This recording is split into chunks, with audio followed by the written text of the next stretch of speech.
No, okay. The laugh is a nervous laugh. But thank you for having us.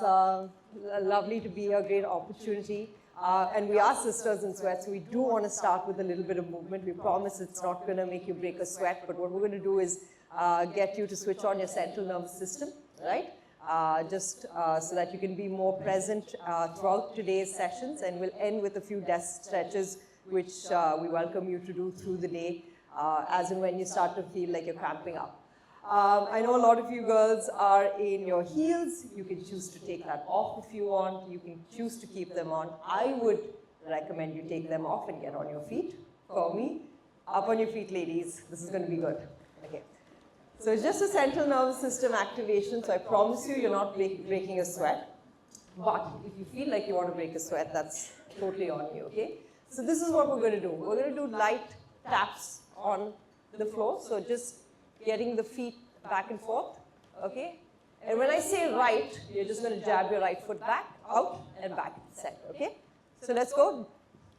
Right, right, left, left, right, left, left, right.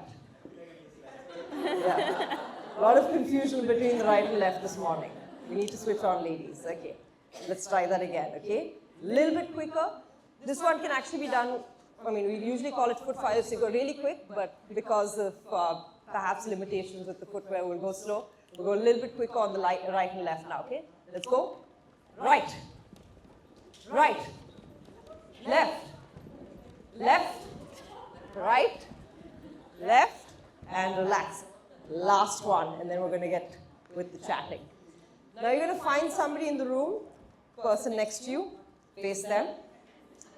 And this is what's going to happen. You're just going to mirror each other, right? So I'm going to be the leader here, and Tanvie is going to follow, and then in 10 seconds we'll switch that over. So Tanvie is just going to look in my eyes, and when I do right, she's going to mirror me. Right? Okay, so the goal here is if you're the leader in the first round, you want to make it challenging enough. You don't want it to make it too, too challenging, but you also need to understand the pace of your partner. If you're going to go like this and your partner just can't keep up, that's no fun. Okay, so do it at a pace that she can keep up with you, but you're challenging her a little bit. We're just doing this for 10 seconds. I've got the timer on. Face your partner in 5. One person is the leader. Who's the leader? Hands up. Who's going to be the leader on this round? Hands up. Okay, here we go. In 5, 4, 3, 2, 1. Let's go. Just 10 seconds. Mirror your partner. Mirror your partner. 5 seconds to go. Come on. 3, 2, 1. Relax. Okay. Now it's going to switch. Hello. The other person has to be the leader. It's revenge time, ladies. Revenge. Okay, are you ready? In 5, 4, 3, 2, and go. Just 10 seconds. Make it challenging. Push through. 5, 4, 3, 2, and done. High five each other. High five each other. Well done. Never me. Okay, we're off to a decent start. Okay, is everyone feeling a little bit more awake now? Central nervous system turned on? Okay, awesome.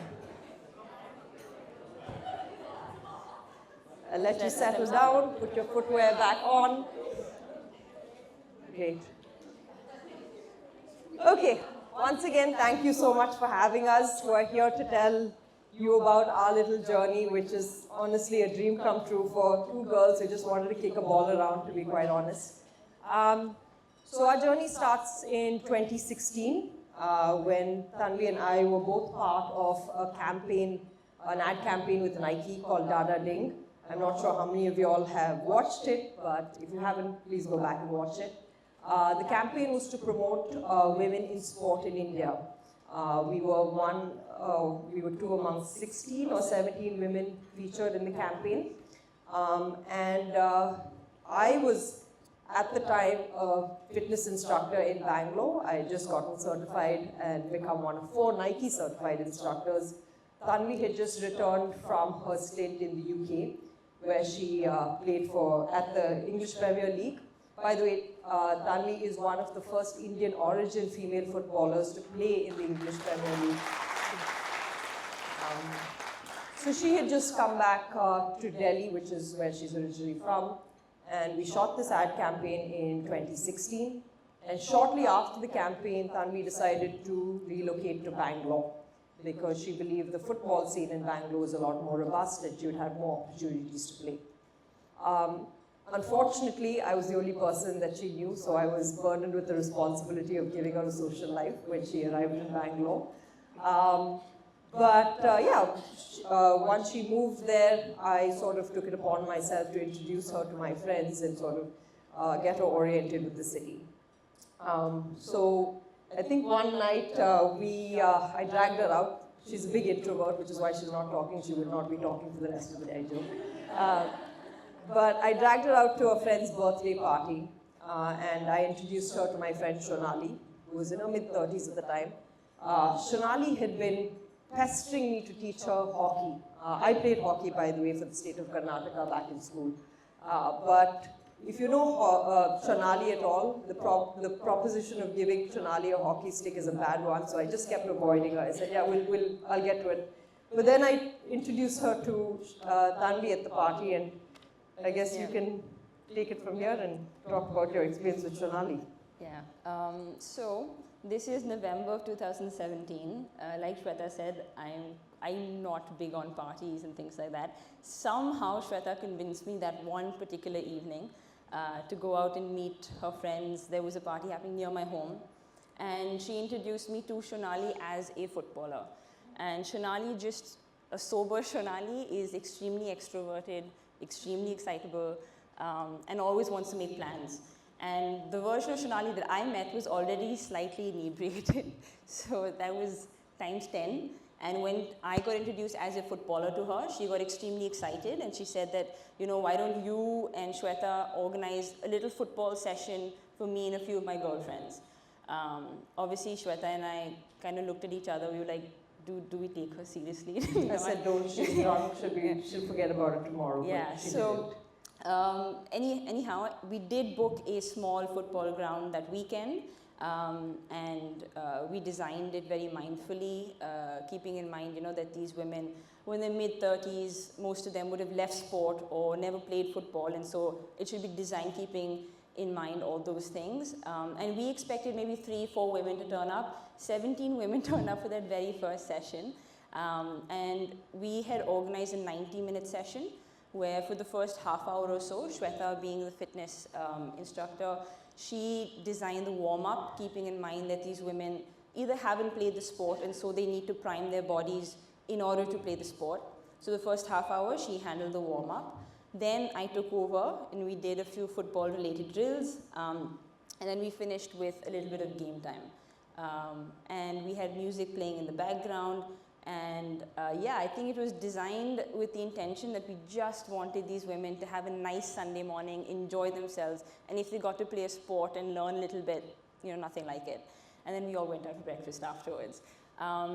This is the format that we have till date. What happened was that they really enjoyed those 90 minutes that they played with us, and they came back to us and told us to do that for them every Sunday. And that's kind of how we got started. We did that every Sunday. We went out for breakfast afterwards, and that's what really snowballed into Sisters in Sweat. And in about 1.5 years, 2 years, we were, you know, our WhatsApp group that we had to sort of inform them about the next session, had already grown to about 200, 250, 300 odd women just from that one Sunday session. And so I think one of the moments where Swetha and I recognized what we had, you know, what we had built was when Adidas actually approached us. And they wanted to do a tournament specifically for Sisters in Sweat. It was called the Creators League. And we had 6 teams, 6 teams organized in a very professional way. There were proper auctions, and these are women who just started playing football, but they got the full pro treatment. There was a proper auction that happened to select the teams. proper Instagram handle was actually made for each team. And of course, the league itself was extremely well organized.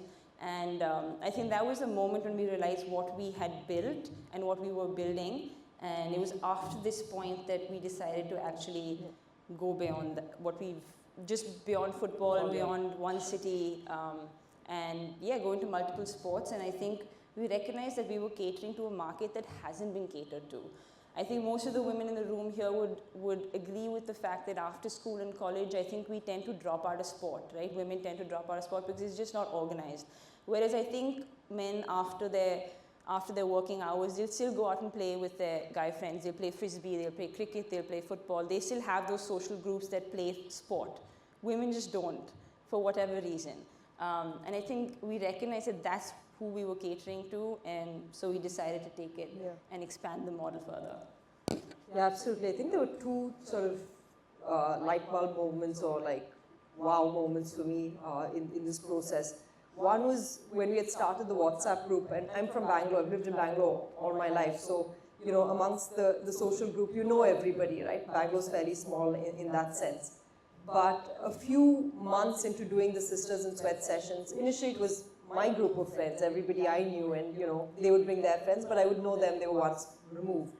But there came a point where strangers were walking in, and then I realized, wow, okay, this is not just about my friends hanging out with each other, but this is about what women want, to do something more active rather than just drink on a Saturday night and not be able to function on a Sunday morning. Maybe there's something else that they're looking for. The other light bulb moment was during this league, I had so many women come up to me, and I remember one story in particular of a girl coming up to me. She was wearing her team jersey, and she said, Swetha, I'm in my mid-30s. I was the girl who used to hide during PT hour. And I cannot believe that now in my mid-30s, I'm wearing the jersey and I'm a part of a sport team. So, and she had tears in her eyes, and that's when I realized we were onto something quite special. It was around about this time that we incorporated ourselves as a partnership, and of course, after the league, we got a lot of press, a lot of women approaching us to start sessions in various other sports that they perhaps had played in school or had been wanting to learn. And so we just got going with basketball, cricket, started a run club. Then of course COVID hit. Now that was an interesting time because Tanvie and I was a fitness instructor full time. Besides doing this, Tanvie was also playing football, so we were quite happy to just put our feet up for what we thought would be a couple of weeks. But then we realized COVID is here to stay, and we're an offline community, so what do we do? So Tanvie and I decided we should reach out to the community and find out, if there were instructors in dance and yoga, and can we do online sessions during this time? So the silver lining for Sisters in Sweat over this period of time was that we launched a very robust calendar of sessions that women could do through the week from the comfort of their homes. We also found that there were so many women that were instructors that we could keep engaged during this time. And another very beautiful thing that we realized over COVID that was the strength of this community, and how women who were perfect strangers to each other, just connected on this WhatsApp group, were stepping up.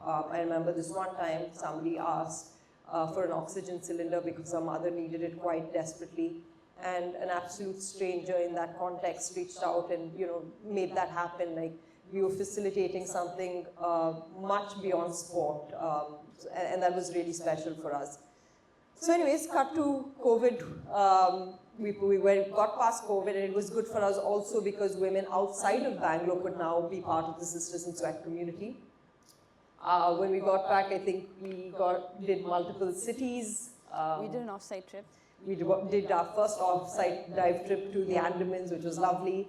And then you can talk a little bit, I guess, about the Manchester expansion very quickly. So I think the good thing about COVID for us was, I think we never thought beyond Bangalore at that point, but we had to because of COVID. And I think we ended up reaching women online across the country. We did yoga, we did dance, we did various things online for the women just to keep them active and engaged and connected to each other as well. once COVID sort of came to an end, I mean, everyone here went through that. All of us were hoping to get back together again on the football field or on the sports field or connect again in person. And so we had this beautiful concept called Sweatfest, which is kind of a combination of some of the online activities that we did, but in person, with 3 formats and 3 instructors, and all of the women just sort of engaging in that together. And we had our first Sweatfest at the end of 2022, and it was a massive success. After that is really when we launched in Bombay. Correct me if I'm wrong, 2023 is when we launched in Bombay? Yeah. Okay, yeah, that's when we launched in Bombay. Just FYI. Oh, okay. Yeah, I think one of the things that happened very organically for us was that we kind of let the community dictate to us what they wanted next. Rather than supplying and hoping that we're able to cater to them, we kind of waited for them to come to us and tell us this is the next thing, or women in Hyderabad reaching out to us, or women in, you know, a certain place reaching out to us, and then sort of make the move. I think that is something that has worked really well for us. Yeah. Definitely like listening to the community to understand, so keeping our ear really close to the ground when you're building community. It's a very curious thing. It's not like any other business where you spray and pray, I think, to some extent. You really need to understand what the community wants, which means you need to have your ear close to the ground. You need to respond, you know, there can be 5 girls who say want to start basketball. Is that enough to get a basketball session going? How do you keep the motivation levels up when you're doing, you know, a fitness-based business, right? Because I've been in the gym business now for almost 2 decades. The dropout rate is huge because motivation runs out. With sport, it's a little bit different because every day is a new feeling, and the fact that the community, people come back for the community. If you were to ask us, yes, we provide you with sport and movement-based sessions, but what we're really doing is providing you this community where you can engage and feel safe and move freely in. I also want to say, I think the activity that you all engaged in before we got started with our speech, you would have enjoyed that. I feel like you would have probably connected at a deeper level with that person, and suddenly let's just say the nervousness that was in the room just sort of depleted, and everyone was a little bit more relaxed and wanted to engage a little bit more. That is the power, and you must have engaged for 2.5 minutes. Imagine doing that for 90 minutes with a group of women. It's very deep, it's intimate in some ways, and that is what draws you back again and again and again. And I think what we identified early on was that, yes, I think we use sport as a tool, but what we were providing was a sisterhood. What we were providing was a happy place, a place where you can engage and just be yourself for a little bit. And I think that sort of helped us then build our model beyond sport. And now we have events, we have off-site trips, we have corporate sessions, and yeah, I think our model has grown quite a bit. Yeah, we'll just wrap up to where we are currently. So today we're in 4 cities, Bangalore, Mumbai, Delhi, and Hyderabad. From 17, we're close to 10,000 women today. And then we'll add all of you at the end of this as well. We wanted to do some desk stretches, but I think we're out of time, and we'll do that on tomorrow. So please come back for more excitement. Thank you, girls, for having us. Thank you.